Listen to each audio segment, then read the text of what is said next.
आरक्षण बिल हकीकत या भारतीय जनता पार्टी की जुमलेबाजी। कल आप लोगों ने देखा कि हमारे पार्टी के माननीय राष्ट्रीय अध्यक्ष परम आदरणीय श्री राजीव रंजन सिंह ललन सिंह साहब ने मजबूती से सारी बातों को रखा और उन्होंने ये आशंका व्यक्त किया कि विमेन रिजर्वेशन बिल कल जो पेश किया गया था वो भारतीय जनता पार्टी केंद्र की मोदी सरकार के द्वारा 2024 में बहुत बड़ा चुनावी जुमलाबाजी ये साबित होगा। जिस तरह से मोदी सरकार ने 2014 में देश के युवाओं से कहा था कि प्रत्येक वर्ष 2 करोड़ नौकरी दूंगा, लेकिन मात्र अभी तक 18 करोड़ नौकरी होता है, लेकिन मात्र 7,22,000 नौकरी दिया। तमाम वो वादे देश की जनता से जो उन्होंने कहा था काला धन लाऊंगा, अच्छे दिन आएंगे, महंगाई दूर होगी, बेरोजगारी दूर होगा, किसानों के आय दुगने होंगे। और जब मीडिया के लोगों ने उनसे ये पूछा तो कहा था कि चुनावों में इस तरह के वादे होते हैं, ये जुमलेबाजी होती है। तो देश की महिलाओं को और हम लोगों को इस बात का पूरा विश्वास है कि कल जो बिल लाया गया है वो देश की महिलाओं के साथ जुमलेबाजी है, क्योंकि इस बिल के अगर हम जो मसौदा जो बिल के प्रावधान है अगर उसको देखें तो ये बात कहा गया है कि विमेन रिजर्वेशन बिल जो है हमारा वो 2024 में महिलाओं को इसका लाभ नहीं मिलने जा रहा है, क्योंकि इसमें ये बातें कही गई है कि पहले कास्ट सेंसस होना है, फिर डिलिमिटाइजेशन होना है। और हम लोगों ने देखा है कि जो गणना है उसको करने में करीब 5 साल से ज्यादा का वक्त लग जाता है, फिर 2-3 साल डिलिमिटाइजेशन में होना है। यानी कि देश की महिलाओं को आने वाले 2030-2031 तक इस बिल से कहीं कोई लाभ नहीं मिलने वाला है। और हम लोग बार बार इस बात को मांग करते रहे कि जातीय गणना कास्ट सेंसस कराया जाए। जिस कास्ट सेंसस को देश में 2021 में हो जाना चाहिए था, आज 2023 से मोदी सरकार अभी तक कास्ट सेंसस को लेकर के मुंह तक नहीं खोला है। और ताजुब तो ये बात होती है कि कल सदन में जब इस बिल को का समर्थन लेने के लिए बहस कराया गया तो इसमें जो पेच मोदी सरकार ने लगाया है कास्ट सेंसस और डिलिमिटाइजेशन को लेकर के, इस पे उन्होंने एक शब्द भी चर्चा नहीं किया। मैं पूछना चाहती हूं मोदी सरकार से, हमारे देश की महिलाओं के सवाल है कि क्यों ये पेच लगाया आपने डिलिमिटाइजेशन का और कास्ट सेंसस कराने का? क्योंकि जब किसान विरोधी बिल आपको पास करना था तो देश की जनता को किसी को जानकारी नहीं थी, और भले वो हमारे 700 के आसपास किसान शहीद हो गए आपके इस बिल के कारण।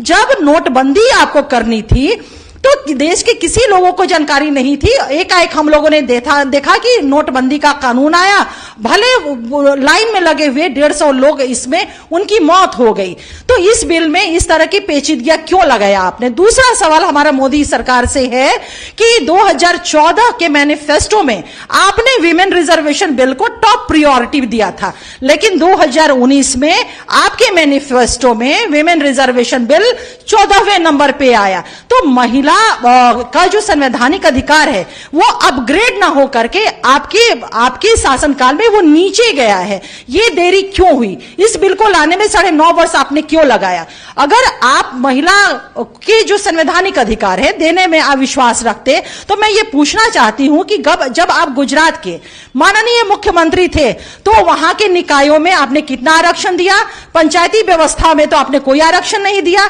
नौकरियों में वहां की बेटियों और महिलाओं को तो कोई आरक्षण नहीं दिया, और साथ ही साथ पुलिस बल में भी आपने कोई आरक्षण नहीं दिया। तो महिलाओं को उनके जो संवैधानिक अधिकार है उनको देने का आपका ट्रैक रिकॉर्ड ये रहा है। और कास्ट सेंसस की अगर हम बात करें तो ये आपकी तो मंशा कभी थी ही नहीं कराने की, तो फिर विमेन रिजर्वेशन बिल कहां से प्रोसीड करेगा? क्योंकि कास्ट सेंसस को लेकर के आपने जिस तरह से अपने लोगों के माध्यम से यूथ फॉर इक्वालिटी एक संस्था है जिसके मुख्य पृष्ठ पे माननीय प्रधानमंत्री महोदय की तस्वीर लगी हुई है, और इसमें इस संस्था के ऑफिशियल कहते हैं कि देश के प्रधानमंत्री जी जो आपने आरक्षण के खिलाफ में अभियान महाअभियान उन्होंने कहा है, इसमें हम आपके साथ हैं। और जो माननीय मुख्यमंत्री नीतीश कुमार जी बिहार में जाति आधारित गणना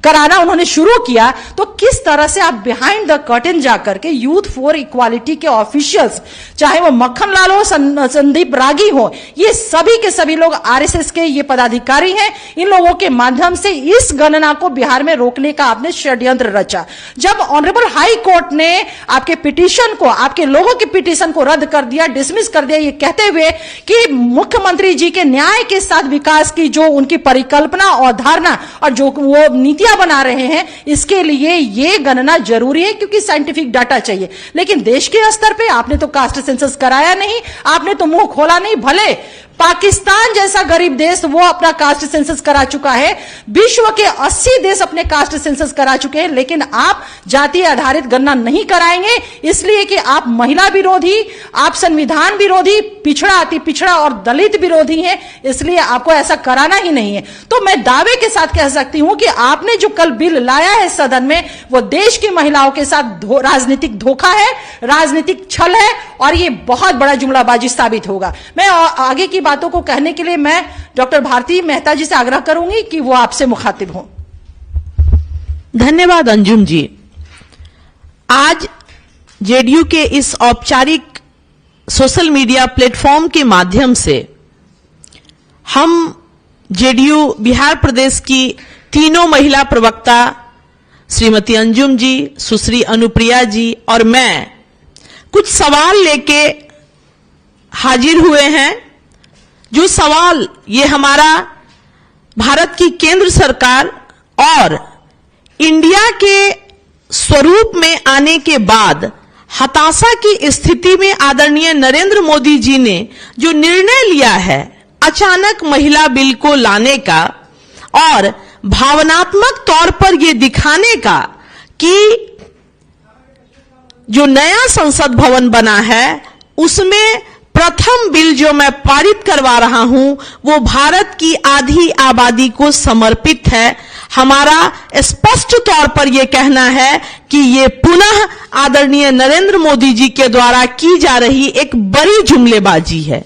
जैसा कि अभी पूर्व में अंजुम जी ने कहा कि 2014 में यह चुनावी एजेंडे में महिला बिल उनका नंबर 1 पे था, 2019 में 14वें नंबर पे था और आज उनके शासन काल के पौने 10 वर्ष होने के बाद उनको अचानक ये याद आया कि हमें महिला रिजर्वेशन बिल ले आना चाहिए, क्योंकि अब हम इंडिया के सामने कमजोर पड़ रहे हैं। मेरा यह कहना है कि मोदी जी आपने पुनः जो आपकी फितरत रही है बेटियों को छलने की, भारत की बेटियों को, इससे आप बाज नहीं आ पाए और पुनः आपने जो महिला बिल लाया और महिला बिल में सभी दलों का, सिर्फ 2 सांसदों ने की सहमति नहीं रही, सबों ने गर्मजोशी से उसका स्वागत किया और बिल भारी बहुमत से पास हुआ। मगर आपने जातीय जनगणना नहीं कराया और जातीय जनगणना के बाद परिसीमन के अभाव में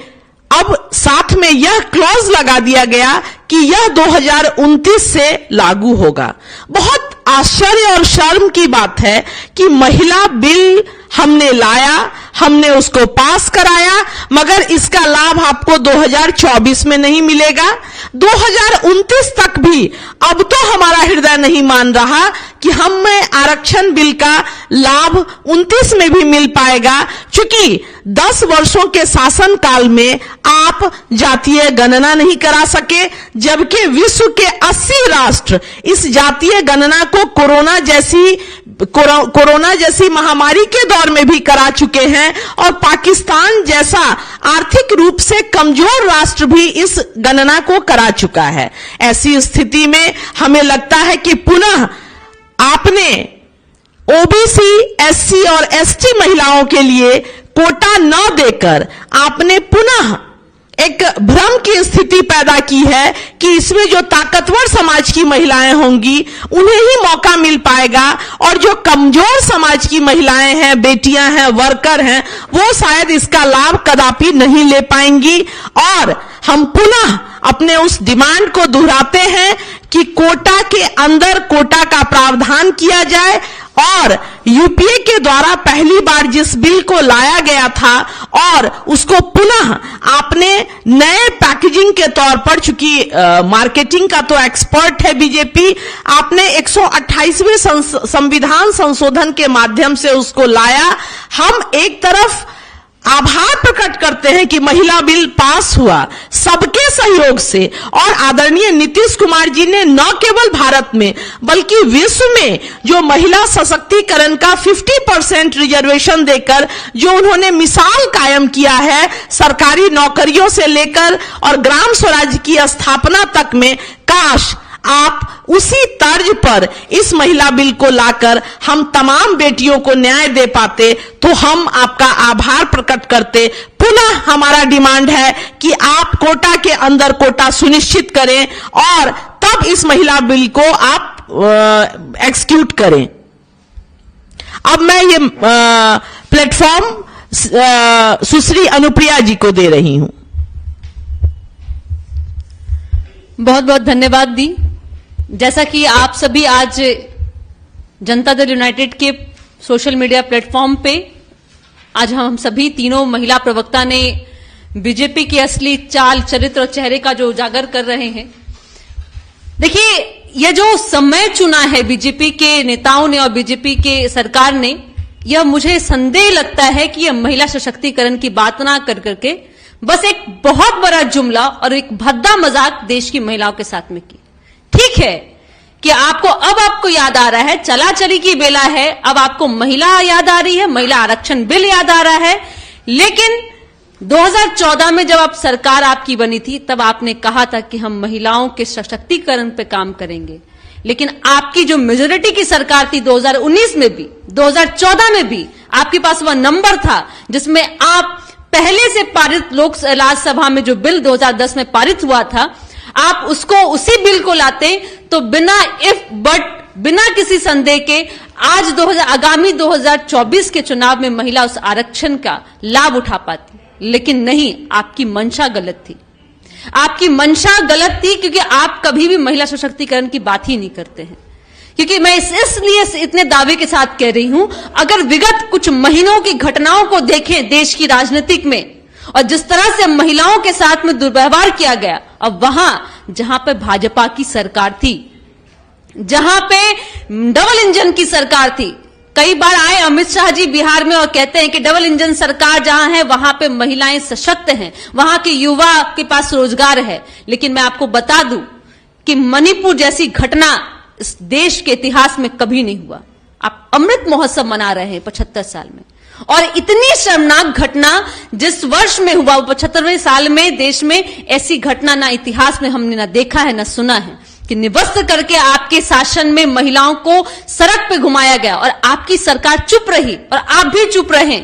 हम विपक्ष होने के नाते आपको मजबूर किए कि आप आइए सदन में बोलिए, तब भी आप नहीं बोले। दूसरी, जो देश का मान सम्मान बढ़ाने वाली बेटियां हैं, पहलवान बेटियां, उनके साथ में जिस तरह का दुर्व्यवहार आपके सांसद ने किया, तब भी आप चुप थे।